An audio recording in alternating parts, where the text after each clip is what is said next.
The sound of hoofbeats thundering through the London streets at midnight should have been enough to wake half the city, but Isabel Hartwood no longer cared about propriety or scandal. Her heart hammered against her ribs as she pressed herself deeper into the shadows of the alleyway, her wedding dress, the symbol of her impending imprisonment, torn and muddied from her desperate flight through the dark streets. Behind her, she could hear them coming. The angry shouts of her father, the cruel laughter of Lord Blackthorne, the man who had purchased her like livestock with his title and gold. They were hunting her like a fox, and she was running out of places to hide. "Find her!" Her father's voice echoed off the narrow brick walls, filled with a rage that made her blood run cold. She cannot have gone far in that dress. Check every doorway, every shadow. Isabel closed her eyes and tried to steady her breathing, but panic clawed at her throat like a living thing. At 22, she had spent her entire life being molded into the perfect commodity, beautiful, accomplished, obedient. Tonight was supposed to be her wedding night, the culmination of months of negotiations between her father and the man who would own her completely once the vows were spoken. But she had seen the truth in Lord Blackthorne's eyes during their final meeting, had seen the cold calculation, the barely restrained violence, the promise of a life where her spirit would be systematically broken until nothing remained but a hollow shell wearing her face. So she had run. The plan had been desperate and poorly conceived. Slip away during the wedding feast, steal a horse from the stables, and ride hard for the coast where she might find passage to France. She had saved every penny of her pin money for months, sewn the coins into the lining of her cloak, and practiced riding astride in secret when the household slept. But the horse had thrown her barely a mile from her father's estate, spooked by a cat that darted across the road. She had been forced to continue on foot, stumbling through the darkness in her elaborate wedding gown, the heavy silk and intricate beadwork that had cost a fortune, now serving only to mark her as prey. "She's here somewhere," came Lord Blackthorne's voice, closer now, filled with the kind of cold fury that promised retribution beyond her worst nightmares. "The little fool thinks she can escape her obligations. When I find her, she'll learn the price of defying me." Isabel pressed her hand to her mouth to stifle a sob. She had known this was likely a futile gesture, that a woman alone had little chance of escaping the web of male authority that surrounded her. But the alternative, a lifetime of subjugation to a man who looked at her like she was a prize horse to be broken, had been unthinkable. The alleyway where she hid was narrow and rank, with the smell of refuse, trapped between two towering buildings that blocked out most of the moonlight. At the far end, she could see the faint glow of a street lamp, but reaching it would mean exposing herself to view. Behind her, the sounds of the search were growing closer. She was trapped. "Check that alley," her father commanded, his voice sharp with desperation.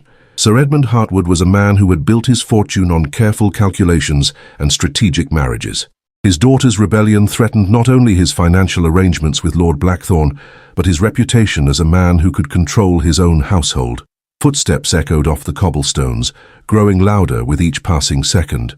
Isabel looked around frantically for another escape route, but the alley was a dead end, the walls too high to climb, the shadows too shallow to provide adequate concealment. This was it then. Her brief taste of freedom was over. She closed her eyes and tried to prepare herself for what was coming. Lord Blackthorne would not be gentle in his punishment for this humiliation. Her father would likely lock her away until the wedding could be rearranged, if Blackthorne was still willing to proceed after this scandal. The footsteps were almost upon her now. She could see the flicker of torchlight beginning to penetrate the darkness of the alley. And then, impossibly, she heard the sound of a single horse approaching at a measured pace, its hoofbeats steady and unhurried in stark contrast to the frantic search happening around her. "What the devil?" Her father's voice cut off abruptly, replaced by a tone of surprise and sudden wariness.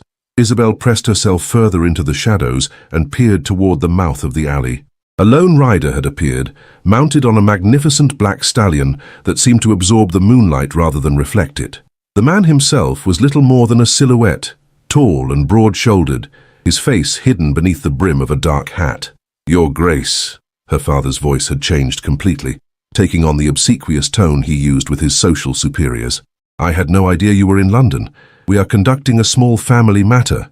"Are you indeed?" The rider's voice was deep and cultured, carrying an authority that seemed to fill the entire street. "And what manner of family matter requires hunting a young woman through the streets of London at midnight like a pack of hounds?" Isabel's breath caught in her throat. Whoever this man was, he had clearly witnessed enough to understand the nature of the pursuit. But would he intervene, or simply ride on after satisfying his curiosity? "Your Grace, my daughter has taken leave of her senses," her father said, his voice tight with embarrassment. "She fled her own wedding in a fit of hysteria. We are simply trying to ensure her safety and return her to her proper place." Her proper place? There was something dangerous in the rider's tone now, a quiet menace that made even Lord Blackthorne step back. And where precisely would that be?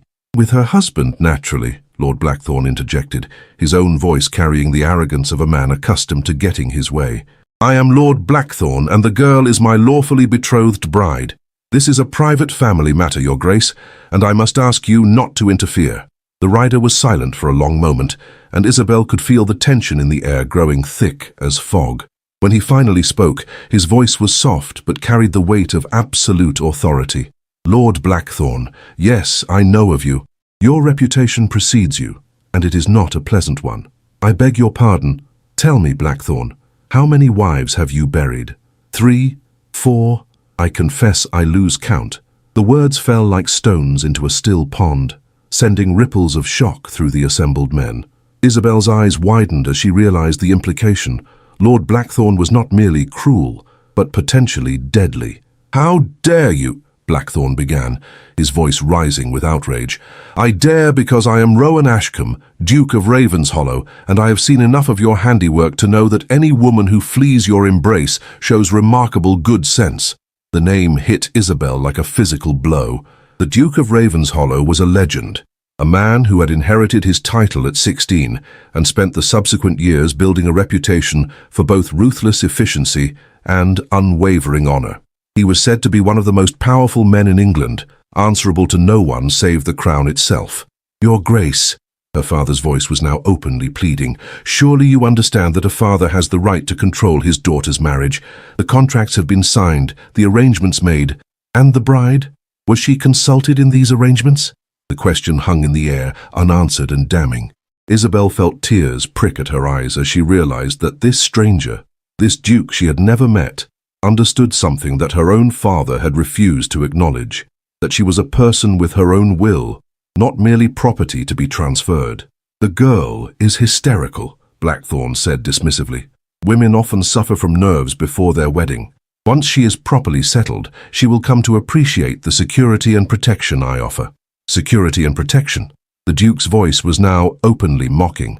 "Is that what you call the bruises your previous wives bore? The fear in their eyes? The convenient accidents that befell them?" "You go too far!" Blackthorne's voice cracked like a whip, but there was something desperate in it now.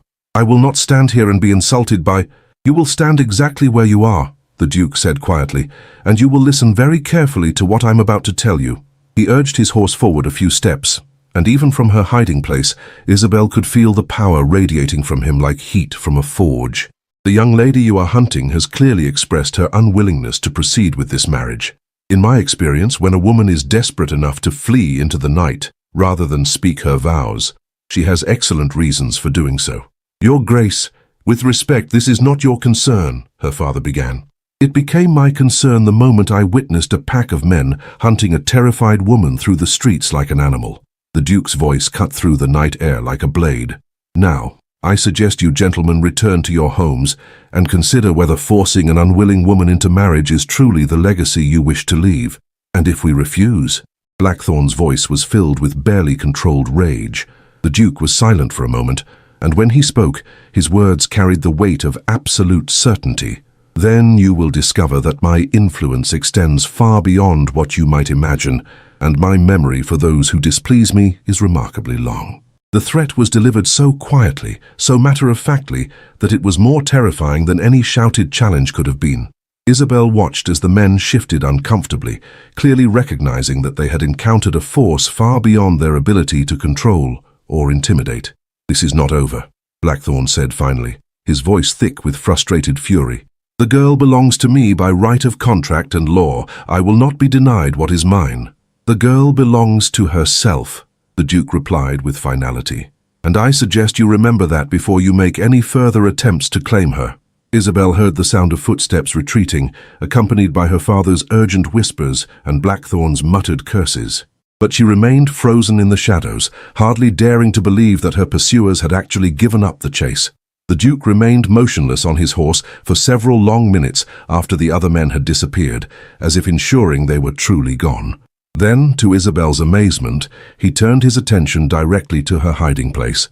"You can come out now," he said quietly, his voice carrying easily through the still night air. "They are gone."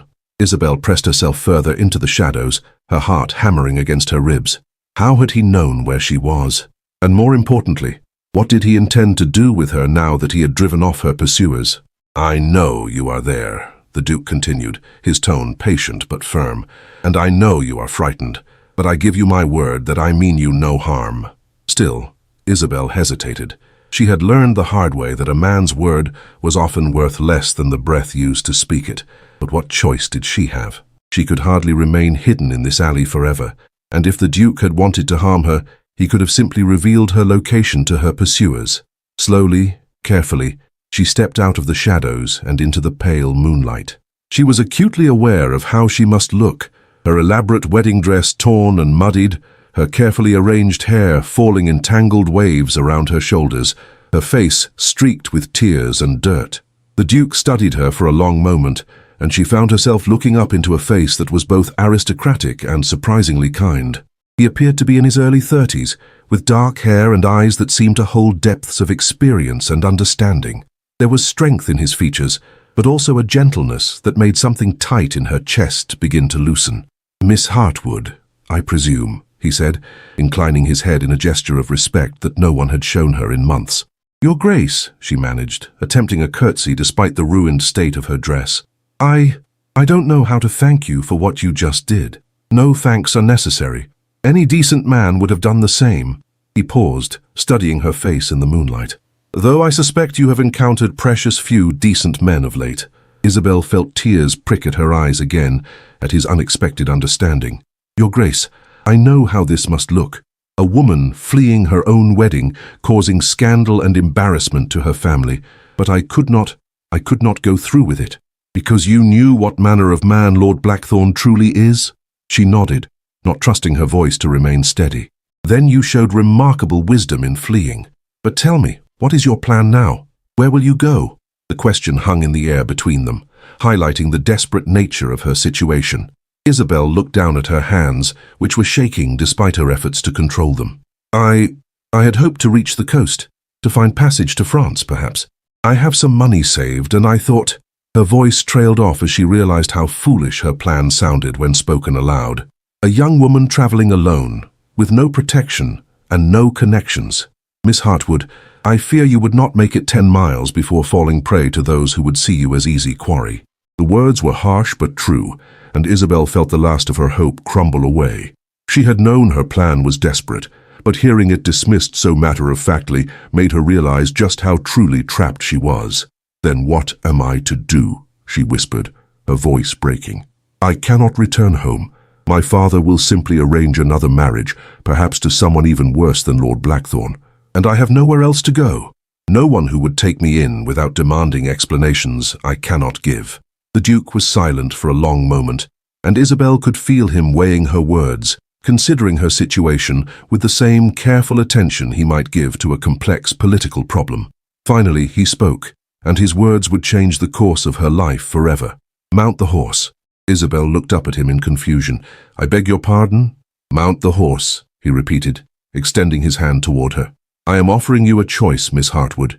You can return to your father's house and accept whatever fate he has planned for you, or you can come with me and discover what freedom might look like." Isabel stared at his outstretched hand, as if it were a lifeline thrown to a drowning woman. "Your Grace, I don't understand. Why would you help me? You don't even know me." "I know enough," he said simply. "I know that you had the courage to flee, rather than submit to a marriage that would have destroyed you. I know that you value your freedom more than security or social approval. And I know that any woman brave enough to run into the night in a wedding dress deserves better than to be hunted like prey. But where would we go? What would people say? We would go wherever you choose. And as for what people say," he smiled, and the expression transformed his austere features with unexpected warmth. Miss Hartwood, when you have spent as many years as I have being the subject of society's gossip, you learn that their opinions matter far less than your own peace of mind. Isabel looked at his hand, then up at his face, searching for any sign of deception or ulterior motive. But all she saw was genuine concern and an offer of help from someone who had no obligation to provide it. The choice before her was simple but terrifying: return to captivity or leap into the unknown with a man she had just met. But as she thought of Lord Blackthorn's cold eyes and her father's calculating smile, the decision became clear. Without another word, she reached up and grasped the Duke's hand, allowing him to pull her up onto the horse behind him. "Hold tight," he said quietly, and she wrapped her arms around his waist as he urged the stallion forward into the night. As they rode through the empty streets of London, Isabel felt the wind whipping through her hair and the steady rhythm of the horse's hooves carrying her away from everything she had ever known. Behind them lay the ruins of her old life, the expectations, the obligations, the carefully laid plans that had never included her own desires. Ahead lay uncertainty, scandal, and the terrifying possibility of freedom. For the first time in her life, Isabel Hartwood was choosing her own path, and the exhilaration of that choice was almost overwhelming. She had no idea where the Duke was taking her, no understanding of what he expected in return for his help, no plan for what would come next. But as the lights of London faded behind them and the open road stretched ahead, Isabel realized that for the first time in years, she was not afraid. She was free. The sanctuary. The ride through the night passed in a blur of moonlit countryside and the steady rhythm of hoofbeats on packed earth. Isabel clung to the Duke's broad back, her torn wedding dress streaming behind them like a banner of rebellion, her heart still racing with the audacity of what she had done. She had left everything, her family, her home, her entire life, to ride into the darkness with a man she knew only by reputation. It should have terrified her, but instead she felt a wild exhilaration, as though she had finally awakened from a long, suffocating dream. "Where are we going?" she called over the wind, her voice barely audible above the thunder of hooves. "Somewhere safe," Rowan replied without turning around. "Somewhere you can rest and decide what you truly want from your life." As dawn began to break over the horizon, painting the sky in shades of rose and gold, they finally slowed their pace. Ahead, Isabel could see the outline of a substantial estate nestled in a valley between rolling hills. The house was built of warm golden stone, with ivy climbing its walls and smoke rising from several chimneys, suggesting a household already awake and active, despite the early hour. "Ravenshollow," Rowan said as they approached the gates. "My principal seat. You will be safe here." Isabel felt a flutter of nervousness as they rode up the long drive. The house was magnificent, far grander than her father's modest estate, and she was suddenly acutely aware of her disheveled appearance and the scandal of her situation. "Your Grace," she said hesitantly, "perhaps this is not wise.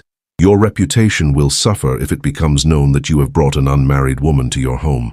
"My reputation has survived far worse scandals than this," Rowan replied, with what sounded like amusement. "Besides, you will not be staying in the main house. I have a cottage on the grounds where my aunt lives, Lady Penelope Ashcombe. She is a formidable woman who will serve as an excellent chaperone and, I suspect, a valuable ally." As if summoned by his words, the front door of the main house opened, and a small, elegant woman emerged, her silver hair perfectly arranged despite the early hour. She was perhaps 60 years old, with sharp blue eyes and the kind of bearing that spoke of a lifetime of command. "Rowan," she called, her voice carrying easily across the courtyard. "What on earth are you doing arriving at this ungodly hour, and who is that with you?" Rowan dismounted and then helped Isabel down from the horse, his hand steady and reassuring as she found her footing on unsteady legs. She was acutely aware of Lady Penelope's sharp gaze, taking in every detail of her appearance: the torn wedding dress, the tangled hair, the obvious signs of her flight through the night. "Aunt Penelope," Rowan said with obvious affection, "may I present Miss Isabel Hartwood? Miss Hartwood, my aunt, Lady Penelope Ashcombe." Lady Penelope's eyebrows rose as she took in Isabel's appearance, but her expression remained carefully neutral. "Miss Hartwood, how interesting. And might I inquire as to the circumstances that have brought you to Ravenshollow in such a state?" "Miss Hartwood was fleeing an unwanted marriage," Rowan said simply. "I encountered her in London and offered assistance." "Ah." Lady Penelope's expression softened slightly. "And the gentleman in question was—" "Lord Blackthorn," Rowan said. and Isabel saw Lady Penelope's face go pale. "Good God," the older woman breathed. "Child, you showed remarkable wisdom in fleeing. That man is a monster." She moved forward and took Isabel's hands in her own, her touch warm and surprisingly comforting. "My dear, you are safe now. Come, let us get you cleaned up and fed, and then you can tell me everything. Lady Penelope, I don't know how to thank you for your kindness. I know my presence here must be highly irregular." "Nonsense," Lady Penelope said briskly. "Any woman with the courage to flee Blackthorn deserves all the help we can provide. Besides, I have been rattling around in that cottage by myself for months. I shall enjoy the company." As Lady Penelope led her toward a charming stone cottage nestled among the gardens, Isabel felt tears of relief and gratitude threatening to overflow. After months of feeling trapped and helpless, she had found sanctuary with people who not only understood her situation, but were willing to help without judgment. "Miss Hartwood," Rowan called after her, and she turned to find him watching her with an expression she couldn't quite read. "Rest today. Tomorrow, we will discuss your options and decide how best to proceed." "Your Grace," Isabel said, her voice thick with emotion, "I will never be able to repay your kindness." "No repayment is necessary," he replied. "Your freedom is payment enough." The cottage was everything Isabel could have hoped for. Small but comfortable, with cheerful yellow walls and windows that looked out over the estate's gardens. Lady Penelope immediately set about making her feel welcome, ordering hot water for a bath and sending servants to fetch clean clothes. "Now then," Lady Penelope said, once Isabel had been bathed and dressed in a simple but well-made gown, "tell me everything. How did you come to be engaged to that dreadful man?" Sitting in the cottage's cozy parlor with a cup of tea warming her hands, Isabel found herself telling the story she had never been able to share with anyone. She spoke of her father's gambling debts, of Lord Blackthorn's offer to settle them in exchange for her hand, of the months of dread as the wedding approached. "I tried to be obedient," she said, her voice barely above a whisper. "I tried to accept that this was my duty, my fate. But then I learned more about Lord Blackthorn's previous wives, about the accidents that befell them, and I realized that marrying him would not just mean the death of my freedom, it might mean my actual death." Lady Penelope's face had grown increasingly grim as Isabel spoke. "My dear child, you were absolutely right to flee. Blackthorn is a predator who has escaped justice far too long. The fact that your father would even consider such a match," she shook her head in disgust. "But what am I to do now?" Isabel asked, voicing the question that had been haunting her since the moment she had climbed onto the Duke's horse. "I cannot return home. My father will never forgive this humiliation, and he will simply arrange another marriage, perhaps to someone even worse. But I have no means of supporting myself, no skills that would allow me to earn a living." "Nonsense," Lady Penelope said briskly. "You are intelligent, well-educated, and clearly possess considerable courage. There are options available to you, though they may require some creativity." "What do you mean?" "Well, you could become a governess or companion to a respectable family. With the right references, such a position would provide you with security and independence. Or perhaps you have other talents, writing, music, art, that could be developed into a means of support." Isabel considered this, feeling a spark of hope for the first time since her flight. "I do enjoy writing," she said slowly. "I have always kept journals, and I have written some stories, though nothing that has ever been published." "Excellent. There is quite a market for novels written by ladies these days. With some guidance, and perhaps a small investment in your education, you could potentially support yourself through your pen." The idea was both thrilling and terrifying. To support herself through her own efforts, to be beholden to no one, it was a dream she had never dared to entertain. "But Lady Penelope, even if such a thing were possible, it would take time to establish myself, and in the meantime, I would be entirely dependent on your charity. My dear child, after the life I have lived, I can assure you that helping a young woman escape an unwanted marriage is hardly charity. It is justice. Besides, I suspect my nephew has some ideas about your situation as well." "The Duke? But why would he concern himself with my future? He has already done more than enough by rescuing me." Lady Penelope gave her a knowing look. "My dear, Rowan does not make impulsive decisions. If he brought you here, it is because he sees something in you worth protecting and nurturing. Trust me, he has plans." That evening, as Isabel sat in the cottage garden watching the sunset paint the sky in brilliant shades of orange and pink, She reflected on the extraordinary turn her life had taken. 24 hours ago, she had been a trapped woman facing a future of certain misery. Now she was free, surrounded by people who not only understood her situation, but were actively working to help her build a new life. Miss Hartwood? She turned to find Rowan approaching through the garden paths, his tall figure silhouetted against the dying light. He had changed from his riding clothes into evening dress, and she was struck again by the quiet authority he carried, the sense of power held carefully in check. "Your Grace," she said, rising to curtsy. "I hope I am not intruding by sitting in your garden." "Not at all. In fact, I was hoping to speak with you. May I join you?" "Of course." He settled onto the bench beside her, maintaining a respectful distance but close enough that she could catch the faint scent of sandalwood and leather that seemed to cling to him. "I trust my aunt has made you comfortable." "More than comfortable. She has been extraordinarily kind. But Your Grace, I must ask, why are you helping me? You could have simply driven off my pursuers and left me to find my own way. Instead, you brought me to your home, involved your family in my troubles. I cannot understand what you hope to gain from such generosity." Rowan was quiet for a long moment, his dark eyes fixed on the horizon. When he finally spoke, his voice was thoughtful, almost distant. "Have you ever felt trapped, Miss Hartwood? Truly trapped, with no way out and no hope of escape?" "Yes," she said softly. "Every day for the past 6 months. Then you understand why I could not simply ride away and leave you to face that fate alone." He turned to look at her, and she saw something in his expression that made her breath catch. A depth of understanding that spoke of personal experience with desperation. "Your Grace, forgive me for asking, but have you been trapped? You are a duke, one of the most powerful men in England. What could possibly... Power and freedom are not the same thing, Miss Hartwood. I inherited my title at 16, along with responsibilities and expectations that have shaped every decision I have made since. I have spent the last 15 years doing what was expected of me, marrying whom I was told to marry, supporting causes I was supposed to support, living a life that was mapped out for me before I was old enough to have opinions of my own." Isabel stared at him in surprise. "You were married, for 5 years, to a woman chosen by my guardians for her bloodline and dowry. She was a lovely person, but we were strangers who happened to share a name and a house. She died 3 years ago in childbirth, along with our son." "I am so sorry," Isabel said softly, her heart aching for the pain she heard in his voice.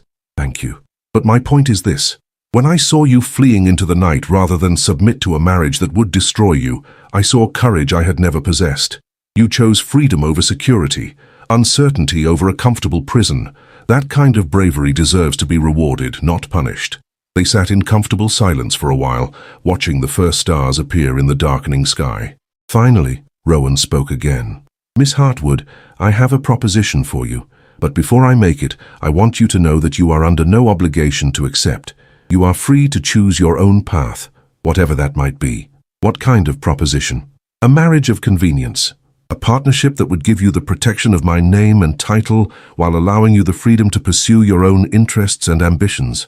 Isabel felt her heart stop. "Your Grace, I don't understand. You barely know me. Why would you offer such a thing?" "Because I believe we could help each other. Society expects me to remarry, to produce an heir and continue the family line. But I have no desire for another arranged marriage, another relationship built on duty rather than choice. You, meanwhile, need protection and independence. As my Duchess, you would have both. But Your Grace, what would you gain from such an arrangement? Surely you could have your pick of any woman in England." "I would gain a partner who chose to be there, rather than one who was forced into the role. I would gain the freedom to build a marriage based on mutual respect and shared goals, rather than obligation and expectation." Isabel's mind raced as she tried to process what he was offering. Marriage to a duke would solve all her immediate problems. She would be safe from her father and Lord Blackthorne, would have the resources to pursue her writing, would never again have to fear being forced into an unwanted union. But it would also mean binding herself to a man she had known for less than 2 days, entering into a relationship with no guarantee of affection or compatibility. "Your Grace, this is an extraordinary offer, but I must ask, what would you expect from such a marriage? What would be my obligations as your wife?" "You would be expected to serve as my hostess for social occasions, to support my political and charitable endeavors when they align with your own beliefs, and to present a united front in public. Beyond that, You would be free to pursue your own interests, maintain your own friendships, and live your life as you see fit. And the more intimate aspects of marriage? Rowan's expression grew serious. That would be entirely your choice. I would never force my attentions on you or expect you to submit to anything that made you uncomfortable. If in time affection developed between us, then perhaps, but only if it was what you truly wanted. The honesty in his voice, the respect he was showing for her autonomy, was almost overwhelming. Here was a man offering her everything she had never dared to dream of: safety, freedom, respect, and the chance to build a life on her own terms. Your Grace, I need time to consider this. It is not a decision I can make lightly. Of course, take all the time you need. But Miss Hartwood, I want you to know that whatever you decide, you will always have a place here. My aunt has already declared her intention to keep you as a permanent guest, and I would be honored to serve as your guardian and protector in whatever capacity you require. As he rose to leave, Isabel felt a sudden urge to call him back, to accept his offer immediately. But she forced herself to remain silent. This decision would shape the rest of her life, and she owed it to herself to consider it carefully. Your Grace, he turned back to her, his expression patient and kind. Thank you, she said simply, for everything, for seeing me as a person worth saving. Miss Hartwood, he said softly, you were always worth saving. It simply took someone with the wisdom to recognize it. The decision. Isabel spent the next 3 days in a state of careful contemplation, walking the gardens of Ravenshollow and discussing her options with Lady Penelope. The older woman proved to be an invaluable source of wisdom and practical advice, having navigated the treacherous waters of society for more than 40 years. My dear, Lady Penelope said, as they sat in the cottage parlour on the third morning, I can see that you are torn about Rowan's proposal. Perhaps it would help if I shared some perspective about my nephew's character. I would be grateful for any insights you can provide, Isabel replied, setting down her teacup. I feel as though I am trying to make a decision about a man I barely know. Rowan is one of the finest men I have ever known, Lady Penelope said without hesitation. He inherited his title at a tragically young age when his parents were killed in a carriage accident. Suddenly he was responsible for vast estates, hundreds of tenants, and a seat in the House of Lords. Most young men would have crumbled under such pressure, but Rowan rose to meet it. He mentioned that his marriage was arranged by his guardians. Yes, and it nearly broke my heart to watch. Charlotte was a lovely girl, but she and Rowan were completely unsuited to each other. She wanted a husband who would shower her with attention and romance, while he was struggling to manage his responsibilities and learn how to be a duke. They were both miserable, though they tried their best to make it work. How tragic for both of them. Indeed. But here is what you must understand about Rowan. Despite his own unhappiness, he never once treated Charlotte with anything less than respect and kindness. He provided for her every comfort, supported her interests, and when she died, he mourned her genuinely. That tells you everything you need to know about his character. Isabel considered this, feeling some of her uncertainty begin to ease. Lady Penelope, may I ask you something rather personal? Of course, my dear. Were you ever married? Lady Penelope's expression grew wistful. Once, long ago, I was engaged to a wonderful man when I was your age, a second son with no fortune but a heart full of dreams. My father forbade the match and arranged a marriage to a wealthy earl instead. What did you do? I was a coward, Lady Penelope said simply. I submitted to my father's will and married the earl. He was not a cruel man, but neither was he kind. I spent 20 years as his wife, and when he died, I swore I would never again allow anyone to dictate my choices. I am sorry you had to endure that. Don't be sorry for me, my dear. Be wise for yourself. You have been given an opportunity that I never had, the chance to choose a marriage based on mutual respect and shared goals rather than duty or desperation. Rowan is offering you a partnership, not ownership. That is extraordinarily rare. That afternoon, Isabel found herself walking in the estate's rose garden, trying to sort through her conflicting emotions. The rational part of her mind recognized that Rowan's proposal was the answer to all her problems. But her heart was more cautious, scarred by months of feeling like a commodity to be traded rather than a person to be valued. You look troubled. She turned to find Rowan approaching along the garden path, his expression concerned. He had been scrupulously respectful of her need for space, appearing only at meals and maintaining a polite distance even then. Your Grace, I was just thinking about my proposal. Among other things. Your Grace, may I ask you something? Anything. What happens if you fall in love with someone else? What happens if I do? This arrangement you propose sounds ideal in theory, but people's feelings can change. Rowan was quiet for a moment, considering her question seriously. If either of us were to develop feelings for someone else, we would discuss it honestly and decide how to proceed. I would never trap you in a loveless marriage, Isabel. If you found happiness elsewhere, I would not stand in your way. You would grant me a divorce? If that was what you truly wanted, yes. Though I hope we might find a way to be happy together. His honesty was both reassuring and surprising. Most men would never consider releasing a wife from her vows, regardless of the circumstances. Your Grace, I have another question, and I hope you will not think me impertinent for asking. Ask away. Why me? You could have your choice of any unmarried woman in England. Why offer marriage to someone you found fleeing through the streets in a torn wedding dress? Rowan smiled, and the expression transformed his serious features with unexpected warmth. Because, Miss Hartwood, in all my years of moving through society, I have never met a woman who impressed me as much as you did in that alley.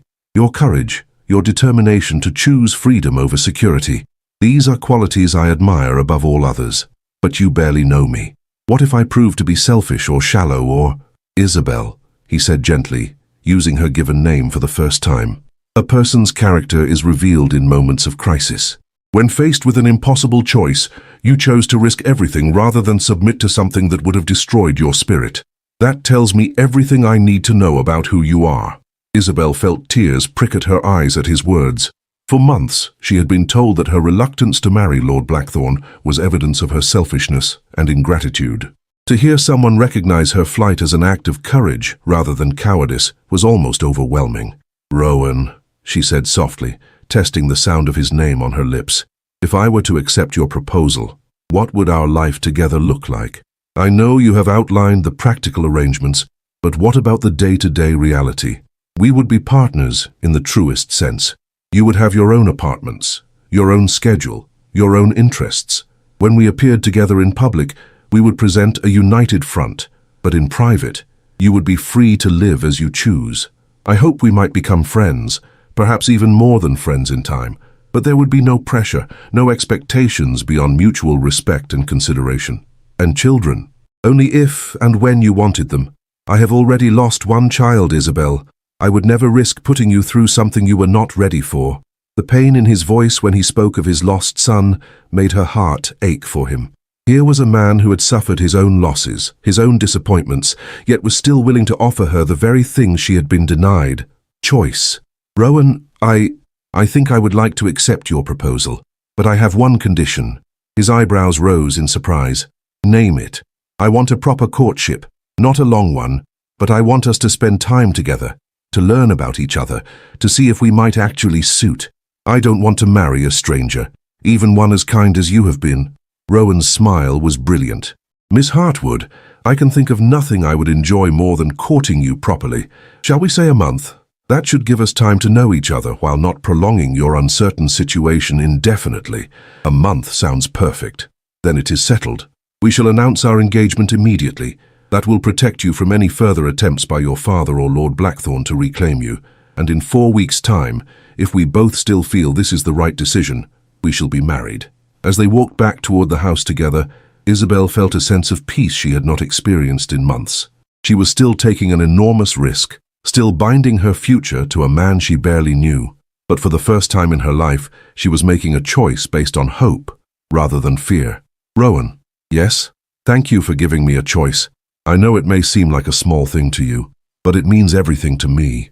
Isabel, he said seriously, every person deserves the right to choose their own path. The fact that you have been denied that right for so long is a tragedy, not a privilege I am granting you. That evening, as they shared the news with Lady Penelope over dinner, Isabel felt as though she were finally awakening from a long nightmare.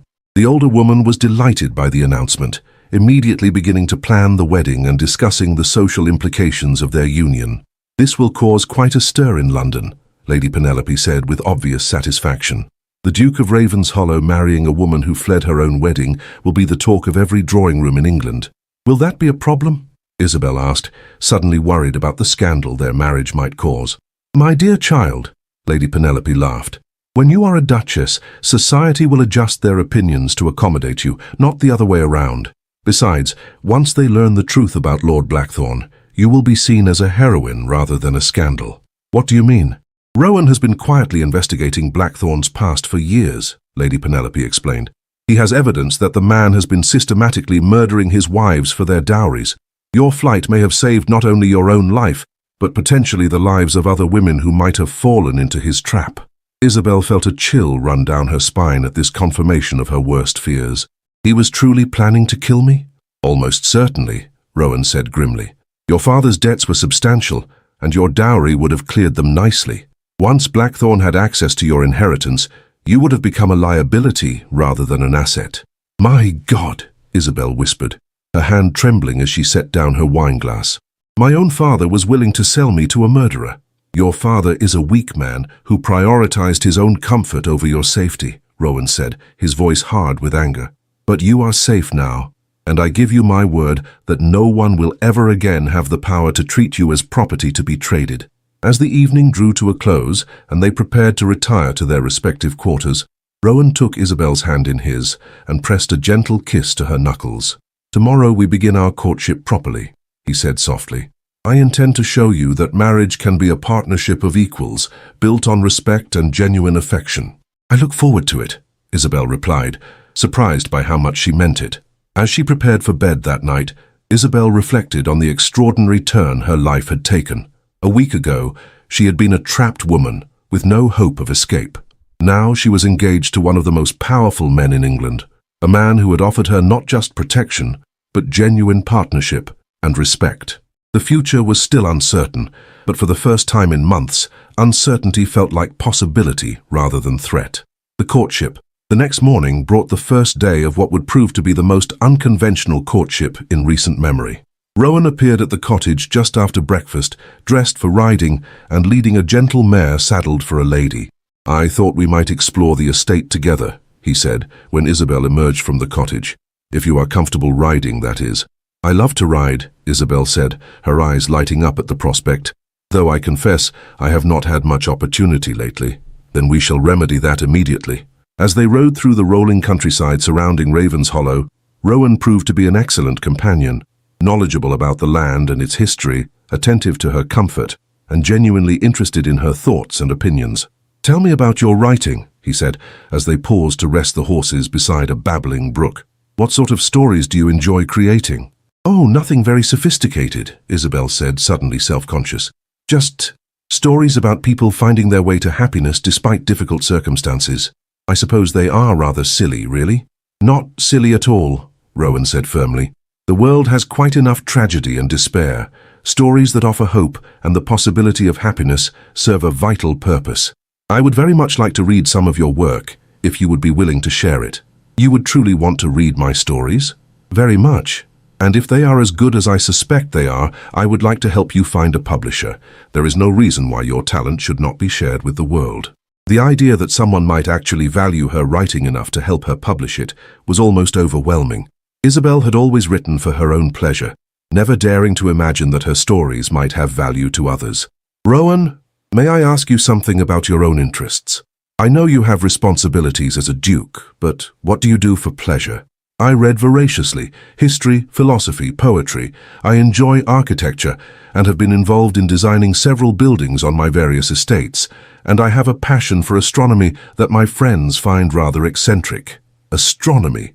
How fascinating. I have always been curious about the stars, but never had anyone to teach me about them. Then I shall have to remedy that as well. I have a telescope in the tower room of the main house. Perhaps one evening you would allow me to show you the wonders of the night sky. As they continued their ride, Isabel found herself relaxing in Rowan's company in a way she had never experienced with any man. He listened to her opinions without dismissing them, asked thoughtful questions about her interests, and shared his own thoughts with a candor that suggested he saw her as an intellectual equal. Rowan, she said as they turned back toward the house, may I tell you something that might sound strange? Of course. This is the first time in my life that I have felt truly seen by another person. Not as a daughter to be managed or a bride to be traded, but as myself. It is liberating. Isabel, Rowan said softly, bringing his horse closer to hers. You deserve to be seen and valued for exactly who you are. The fact that you have been denied that recognition is a failure of those around you, not a reflection of your worth. Over the following days, their courtship took on a rhythm that felt both natural and exciting. They rode together in the mornings, exploring different parts of the estate and discussing everything from literature to politics to their hopes for the future. In the afternoons, they often sat in the garden while Isabel wrote and Rowan attended to correspondence, comfortable in each other's presence, even in silence. "You have beautiful handwriting," Rowan observed one afternoon as he glanced over at her journal. "And you write with such intensity. What story has captured your imagination today?" "Actually, I was writing about us," Isabel admitted, her cheeks coloring slightly. "About how strange it is to discover that the person you thought was rescuing you was actually the one who needed rescuing himself." "What do you mean?" "You saved me from a life of misery, yes. But I think perhaps I am saving you from something as well. From loneliness, from the burden of carrying all your responsibilities alone, from the expectation that you must always be strong and never show vulnerability." Rowan was quiet for a long moment, and when he spoke, his voice was thick with emotion. "You see too much, Isabel. Yes, I have been lonely. Yes, I have felt the weight of always having to be the strong one, the one with answers and solutions. But I never hoped that someone might understand that burden and be willing to share it. That is what partnership means, is it not? Sharing both the joys and the burdens." "Yes," he said simply. "It is exactly what it means." Their evenings were spent in the cottage parlour with Lady Penelope, who regaled them with stories of her youth and offered gentle guidance on the social implications of their upcoming marriage. It was during one of these evenings that the first challenge to their happiness arrived in the form of an unexpected visitor. "Your Grace," the butler announced, his expression troubled, "Sir Edmund Hartwood is here to see you. He is most insistent." Isabel felt her blood turn to ice at the mention of her father's name. "He found me," she whispered, her face going pale. "He cannot take you," Rowan said firmly, rising from his chair. "You are under my protection now, and I will not allow anyone to harm you. But what if he demands that I return home? What if he claims legal authority over me? Then we shall inform him that you are engaged to be married, and therefore no longer under his authority," Lady Penelope said briskly. "A father's power over his daughter ends when she becomes betrothed to another man." "Isabel, you do not have to see him if you do not wish to," Rowan said gently. "I can speak with him alone and send him away." Isabel considered this, then squared her shoulders with determination. "No, I want to see him. I want to tell him myself that I will never again be subject to his authority or his poor judgment. But I would like you to be there with me if you are willing. Of course, we shall face him together." Sir Edmund Hartwood was waiting in the main drawing room of Ravenshollow, his face flushed with anger and embarrassment. He was a man of medium height and soft build, with the look of someone who had lived too well and worried too little about the consequences of his actions. "Isabel," he exclaimed when she entered the room with Rowan at her side, "thank God I have found you. Do you have any idea of the scandal you have caused? Lord Blackthorne is furious, and I have had to endure the most humiliating—" "Sir Edmund," Rowan interrupted, his voice carrying the unmistakable authority of his rank, "I believe you owe your daughter an apology before you say another word." "An apology? Your Grace, with respect, this is a family matter. My daughter has behaved abominably, and I am here to take her home where she can be properly disciplined for her actions." "Father," Isabel said, her voice steady despite the trembling in her hands, "I will not be returning home with you. I am engaged to be married to His Grace, and I am no longer subject to your authority." Sir Edmund's face went from red to purple. "Engaged? To the Duke? This is preposterous. You are already contracted to Lord Blackthorne. You cannot simply—" "Actually, she can," Rowan said calmly. "A marriage contract requires the consent of both parties. Miss Hartwood has clearly withdrawn her consent, making the contract void." "But the money! Lord Blackthorne has already paid a substantial sum toward her dowry. If she does not marry him, I will be ruined." "Then perhaps you should have considered that before agreeing to sell your daughter to a known murderer," Rowan replied, his voice like ice. Sir Edmund's bluster faltered at the word murderer. "Your Grace, surely you do not believe such wild accusations." "I have evidence, Sir Edmund, substantial evidence of Lord Blackthorne's crimes. Evidence that I will be presenting to the authorities very soon. Your daughter's flight may have saved not only her own life, but potentially prevented future murders. The colour drained from Sir Edmund's face as the full implications of Rowan's words sank in. But if Blackthorn is arrested, the scandal will destroy me, and without the marriage settlement— "Father," Isabel said, her voice filled with a mixture of pity and disgust, "you were willing to sacrifice my life for your gambling debts. You have no right to expect my sympathy now." "Isabel, please, you are my daughter. Surely you cannot abandon your family in our hour of need." "You abandoned me the moment you agreed to trade my life for your debts," Isabel replied, her voice growing stronger with each word. "I owe you nothing, Father. Nothing at all." "Sir Edmund," Rowan said, his tone final, "this conversation is over. Miss Hartwood has made her choice, and I support it completely. I suggest you leave now before I decide to have you removed from my property." Sir Edmund looked between his daughter and the Duke, clearly recognizing that he had lost this battle completely. "This is not over," he said weakly, but the threat carried no conviction. "Yes, it is," Isabel said firmly. "Goodbye, Father." After Sir Edmund had been escorted from the premises, Isabel found herself shaking with a mixture of relief and residual fear. Rowan immediately moved to her side, offering his arm for support. "Are you all right?" "I think so. It is strange. I thought I would feel sad about cutting ties with my father completely, but instead I feel free, as though a weight I did not even realize I was carrying has been lifted from my shoulders." "That is because you have finally claimed your own power," Rowan said softly. "You stood up to the man who tried to control you and told him that his authority over you was at an end. That takes tremendous courage. I could not have done it without you beside me." "Yes, you could have. The strength was always there, Isabel. I simply provided a safe space for you to find it." That evening, as they sat together in the garden watching the sunset, Isabel reflected on how much her life had changed in just 2 weeks. She had gone from being a trapped woman with no choices to someone who could face down her father and claim her own autonomy.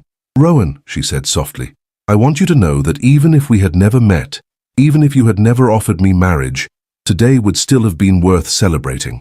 For the first time in my life, I stood up for myself and refused to be treated as property. That is a gift you gave me that goes far beyond protection or security." "The gift was mutual," Rowan replied, taking her hand in his. "Watching you find your strength, seeing you claim your power, it has reminded me that I too have choices, that I do not have to accept a life of duty without joy, responsibility without companionship." "So we have rescued each other then?" "It would seem so. And I can think of no better foundation for a marriage than mutual rescue and respect." As the stars began to appear in the darkening sky, Isabel felt a sense of peace and anticipation she had never experienced before. In 2 weeks' time, she would become the Duchess of Ravenshollow, but more importantly, she would become the partner of a man who valued her mind, respected her choices, and supported her dreams. The girl who had fled into the night to escape an unwanted marriage was about to enter into a union built on everything she had never dared to hope for: freedom, respect, and the possibility of love. The wedding. The morning of Isabel's wedding dawned clear and bright, with the kind of perfect spring weather that seemed designed for new beginnings. She woke in the cottage that had become her sanctuary, surrounded by the gentle sounds of birds singing and the distant laughter of servants preparing for the day's festivities. "Good morning, my dear," Lady Penelope said, entering with a breakfast tray and an expression of barely contained excitement. "How are you feeling on this momentous day?" "Nervous," Isabel admitted, accepting the cup of tea with grateful hands, "but excited as well. A month ago, I could never have imagined that I would be marrying a man I actually respect and admire, someone who sees me as a partner rather than property." "And love?" Lady Penelope asked gently. "Has affection grown between you and my nephew during your courtship?" Isabel felt her cheeks warm at the question. Over the past month, her feelings for Rowan had deepened from gratitude and respect into something much more profound. She had come to love his quiet strength, his thoughtful intelligence, his unwavering support for her dreams and ambitions. "Yes," she said softly, "I believe I do love him, but I am not certain he feels the same way about me." "My dear child," Lady Penelope laughed, "you are either very modest or very blind. That man looks at you as though you hung the moon and stars. I have never seen him so happy, so alive. Trust me, his feelings are every bit as deep as your own." The wedding ceremony was to be held in the small chapel on the Ravenshollow estate, with only a handful of close friends and family in attendance. Rowan had wanted to give Isabel the choice of a grand society wedding or an intimate affair, and she had chosen intimacy without hesitation. "I have spent enough of my life being on display," she had told him. "I want our wedding to be about us, about our commitment to each other, not about impressing society." As Lady Penelope helped her dress in the beautiful gown that had been created for the occasion, a confection of ivory silk and delicate lace that made her feel like a princess from one of her own stories, Isabel reflected on the extraordinary journey that had brought her to this moment. "You look absolutely radiant," Lady Penelope said, stepping back to admire the finished result. "Rowan is going to be speechless when he sees you." The chapel was filled with early morning sunlight streaming through stained glass windows, casting rainbow patterns across the stone floor. As Isabel walked down the aisle, alone by her own choice, symbolizing her independence and self-determination, she saw Rowan waiting for her at the altar. He was magnificent in his formal attire, but it was the expression on his face that took her breath away. Lady Penelope had been right. He was looking at her as though she were the most precious thing in the world, his dark eyes filled with love and wonder. "You are beautiful," he whispered as she reached his side, his voice thick with emotion. "As are you," she replied, meaning it completely. The ceremony itself was simple, but deeply moving. They had written their own vows, speaking words of partnership, respect and love that brought tears to the eyes of everyone present. "I promise to honor your dreams as much as my own," Rowan said, his voice carrying clearly through the small chapel. "To support your independence while offering you the security of my love. To be your partner in all things, your equal in all decisions, and your champion in all endeavors." "I promise to share your burdens as well as your joys," Isabel replied, her voice steady, despite the tears streaming down her cheeks. "To stand beside you as an equal, to challenge you when you need challenging, and to support you when you need support. To build with you a marriage based on choice rather than obligation, on love rather than duty." When the vicar pronounced them husband and wife, Rowan's kiss was gentle and reverent, full of promise for the future they would build together. The wedding breakfast was held in the garden of Ravenshollow, with tables set among the roses and a small orchestra playing softly in the background. It was everything Isabel had dreamed of, intimate, joyful, and focused on celebration rather than display. "Your Grace," one of the guests said, approaching Isabel with a warm smile. "I wanted to tell you how delighted I am by this match. The Duke has seemed like a different man these past weeks, happier, more relaxed. You have clearly been very good for him." "He has been very good for me as well," Isabel replied, glancing across the garden to where Rowan was deep in conversation with several friends. "I think we have rescued each other." As the afternoon wore on and the guests began to depart, Isabel found herself alone with Rowan in the garden, the setting sun painting the sky in brilliant shades of orange and pink. "So, Your Grace," Rowan said with a smile, using her new title for the first time, "how does it feel to be a duchess?" "It feels like freedom," Isabel replied without hesitation. "Like possibility, like the beginning of a life I never dared to imagine." "And how does it feel to be married to me?" he asked, his tone light but his eyes serious. "Like coming home," she said softly, moving closer to him. "Rowan, I need to tell you something." "What is it?" "I love you. Not because you rescued me, not because you offered me security, but because of who you are. Because you saw me as a person worth saving when I had forgotten that myself. Because you gave me choices when the world wanted to deny them to me. Because you made me believe that I deserved happiness."